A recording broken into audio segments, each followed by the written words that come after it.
TTD laddu అంశంపై supreme court కీలక వ్యాఖ్యలు చేసింది. జంతు కొవ్వు కలిసిందని చెప్పడానికి మీరు నిపుణులా అంటూ ప్రశ్నించింది సుప్రీంకోర్టు ధర్మాసనం. పిటిషనర్ దగ్గర ఆధారాలుంటే సిబిఐకి అందించాలని సుప్రీం సూచించింది.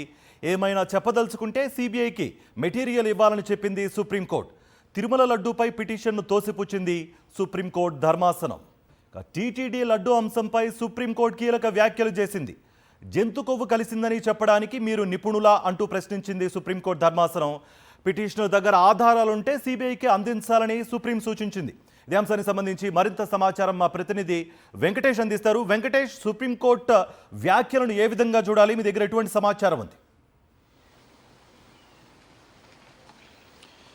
తిరుమల లడ్డు అంశంపై ఈరోజు సుప్రీంకోర్టులో విచారణ జరిగింది. సుప్రీంకోర్టు ప్రధాన న్యాయమూర్తి జస్టిస్ సూర్యకాంత్ ధర్మాసనం ఈ కేసును విచారించింది. తిరుమల లడ్డూలో జంతువుల కొవ్వు కలిసిందని భారీ ఎత్తున ప్రభుత్వ పెద్దలే కామెంట్ చేస్తున్నారు. దీనివల్ల శాంతి భద్రతల సమస్యలు తలెత్తున్నాయని పిటిషనర్ మానూరు శ్రీనివాస్ ప్రజా ప్రయోజన వ్యాజ్యం దాఖలు చేశారు. సో ఈ అంశం విచారణకు వచ్చిన సందర్భంగా ఆయన తరపు న్యాయవాది ఈ అంశాన్ని లేవనెత్తేటువంటి ప్రయత్నం చేశారు. జంతువుల కొవ్వు కలిసింది అనేటువంటి అంశాలు మాట్లాడుతున్నారని వెంటనే దీనిపైన సుప్రీంకోర్టు ప్రధాన న్యాయమూర్తి సూర్యకాంత్ తీవ్ర ఆగ్రహం వ్యక్తం చేశారు. జంతువుల కొవ్వు కలిసిందని చెప్పడానికి మీరేమైనా నిపుణులా, మీరేమైనా ఎక్స్పర్ట్సా అని ఆయన ప్రశ్నించారు. సో ఇలాంటి ప్రచారం పట్ల ఆయన తీవ్రమైనటువంటి అసహనం వ్యక్తం చేశారు.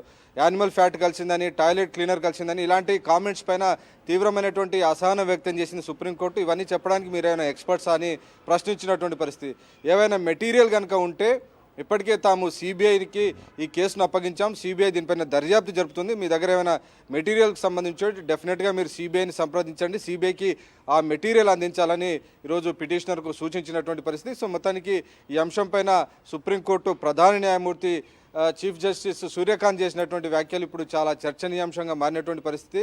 నిజానికి మనం చూసాం, గతంలో చంద్రబాబు నాయుడు, ముఖ్యమంత్రి చంద్రబాబు నాయుడు లడ్డూలో జంతువుల కొవ్వు కలిసిందని, టాయిలెట్ క్లీనర్స్ కలిసాయని చెప్పి పదే పదే వ్యాఖ్యలు చేసి భక్తుల మనోభావాలను తో చెలగాటమాడినటువంటి పరిస్థితి మనం చూసాం. చాలా సున్నితమైనటువంటి అంశం పైన, చాలా కీలకమైనటువంటి అంశం పైన ఇలాంటి వ్యాఖ్యలు చేయడం పైన పూర్తిగా హిందూ సమాజం నుంచి తీవ్రమైనటువంటి వ్యతిరేకత వ్యక్తమైంది. సో ఆ నేపథ్యంలోనే ఈ అంశాలన్నీ కూడా పిటిషనర్ మానూరు శ్రీనివాస్ తరపు న్యాయవాది ఈరోజు సుప్రీంకోర్టు ముందు ఉంచేటువంటి ప్రయత్నం చేశారు. సో ఈ కేసు విచారణకు వచ్చిన సందర్భంలో ఇవన్నీ చెప్పడానికి మీరైనా ఎక్స్పర్ట్సా, మీరేమైనా నిపుణులా అని సుప్రీంకోర్టు డైరెక్ట్గా క్వశ్చన్ చేసినటువంటి పరిస్థితి. సో మొత్తానికి ఇలాంటి ప్రచారం పైన జంతువుల కొవ్వు కలిసిందని, టాయిలెట్ క్లీనర్స్ కలిసి అనేటువంటి ప్రచారం పైన సుప్రీంకోర్టు మాత్రం ఈరోజు చాలా తీవ్రమైనటువంటి అసహనం వ్యక్తం చేసింది.